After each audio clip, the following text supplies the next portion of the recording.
ನಮಸ್ಕಾರ ಸ್ನೇಹಿತರೆ, welcome to seer sights. Ramanavami ಹಬ್ಬದ ಶುಭಾಶಯಗಳು.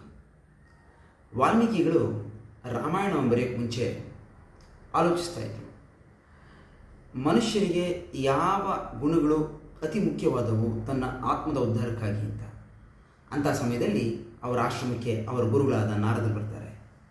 ಅವರು ನಾರದರನ್ನು ನೋಡಿ ಈ ಪ್ರಶ್ನೆಯನ್ನು ಹೇಳ್ತಾರೆ, ಈ 16 ಗುಣಗಳು ಉಳ್ಳವಂತಹ ಒಬ್ಬ ವ್ಯಕ್ತಿ ಈ ವರ್ತಮಾನ ಕಾಲದಲ್ಲಿ ಯಾರಾದರೂ ಇದ್ದಾನೆಯೇ?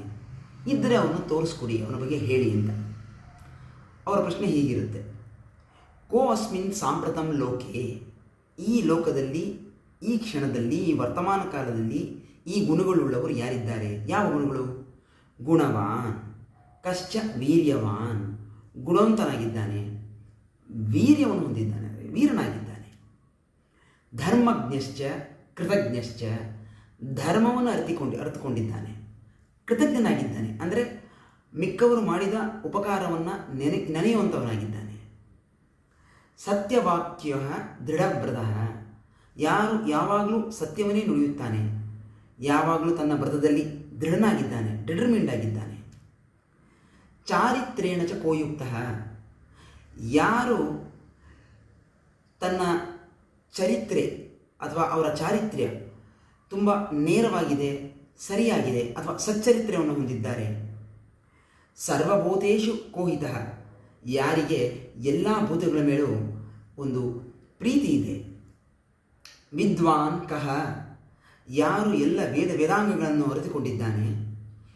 ಕಹ ಸಮರ್ಥಶ್ಚ, ಯಾರು ಸಾಮರ್ಥ್ಯವನ್ನು ಹೊಂದಿದ್ದಾನೆ, ತಾನು ಮಾಡಬೇಕಾದ ಕೆಲಸವನ್ನು ಮಾಡಿ ಮುಗಿಸುವಂತಹ ಶಕ್ತಿ ಸಾಮರ್ಥ್ಯವನ್ನು ಯಾರು ಹೊಂದಿದ್ದಾರೆ.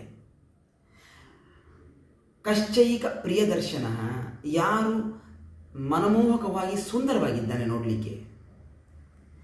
ಆತ್ಮವಂತ ಯಾರು? ಆತ್ಮವಾನ್ ಕಹ, ಆತ್ಮವಂತ ಯಾರು? ದ್ಯುತಿಮಾನ್, ಯಾರು ತೇಜಸ್ವಿಯಾಗಿದ್ದಾನೆ. ಕಹ ಅನುಸೂಯಕಃ, ಯಾರಿಗೆ ಇನ್ನೊಬ್ಬರ ಮೇಲೆ ಈರ್ಷೆ ಅಥವಾ ಅಸೂಯೆ ಎನ್ನುವುದೇ ಇಲ್ಲದೆ ಇರತಕ್ಕಂಥವನು ಯಾರು. ಜಿತಕ್ರೋಧ, ತನ್ನ ಕೋಪವನ್ನು ಯಾರು ಗೆದ್ದಿದ್ದಾರೆ ಅಥವಾ ಅದನ್ನು ಹಿಡಿತದಲ್ಲಿ ಇಟ್ಕೊಂಡಿದ್ದಾರೆ. ಕಸ್ಯ ಬಿಭ್ಯತಿ ದೇವಾಶ್ಚ ಜಾತಯೋಷಸ ಸಂಯುಗೆ, ಯುದ್ಧ ಅಂತ ಬಂದರೆ ಯಾರನ್ನು ನೋಡಿ ದೇವತೆಗಳೇ ಹೆದರ್ತಾರೆ.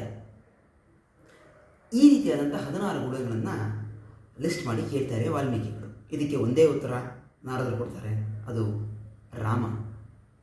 ಇಕ್ಷ್ವಾಕು ವಂಶ ಪ್ರಭವ ಅಂತ ಹೇಳಿ, ಇಕ್ಷ್ವಾಕು ವಂಶದಲ್ಲಿ ಹುಟ್ಟಿದಂತಹ ರಾಮ